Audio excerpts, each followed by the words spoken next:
Well, hi y'all, welcome to my happy place. This is Darlene Leiker.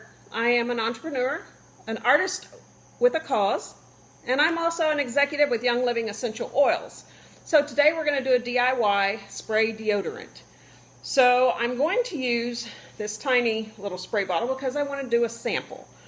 Don't know if it's going to work for me, so I want to just make sure I just have a little bit and I'm not, wasting a whole lot of oil. So today I'm going to be using frankincense. I'm going to use about 3 drops of each. Frankincense is good for skin and tissue.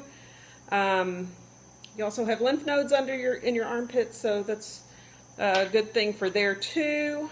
Tea tree is one of those melaleuca oils, and 1, 2, 3. Tea tree is good for skin as well, and other things. Google that; it's really good. If you have your desk reference, use that.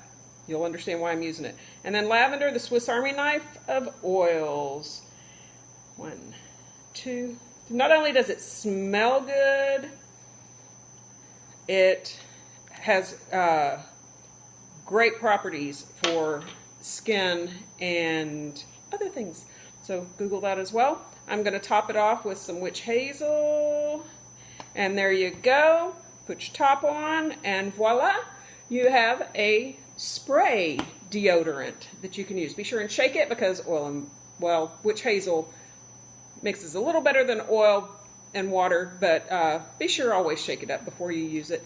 I do that with my blends too, just in case they settle. So that's it for today. Thanks for joining me, and have a blessed day, and y'all stay well, my friends.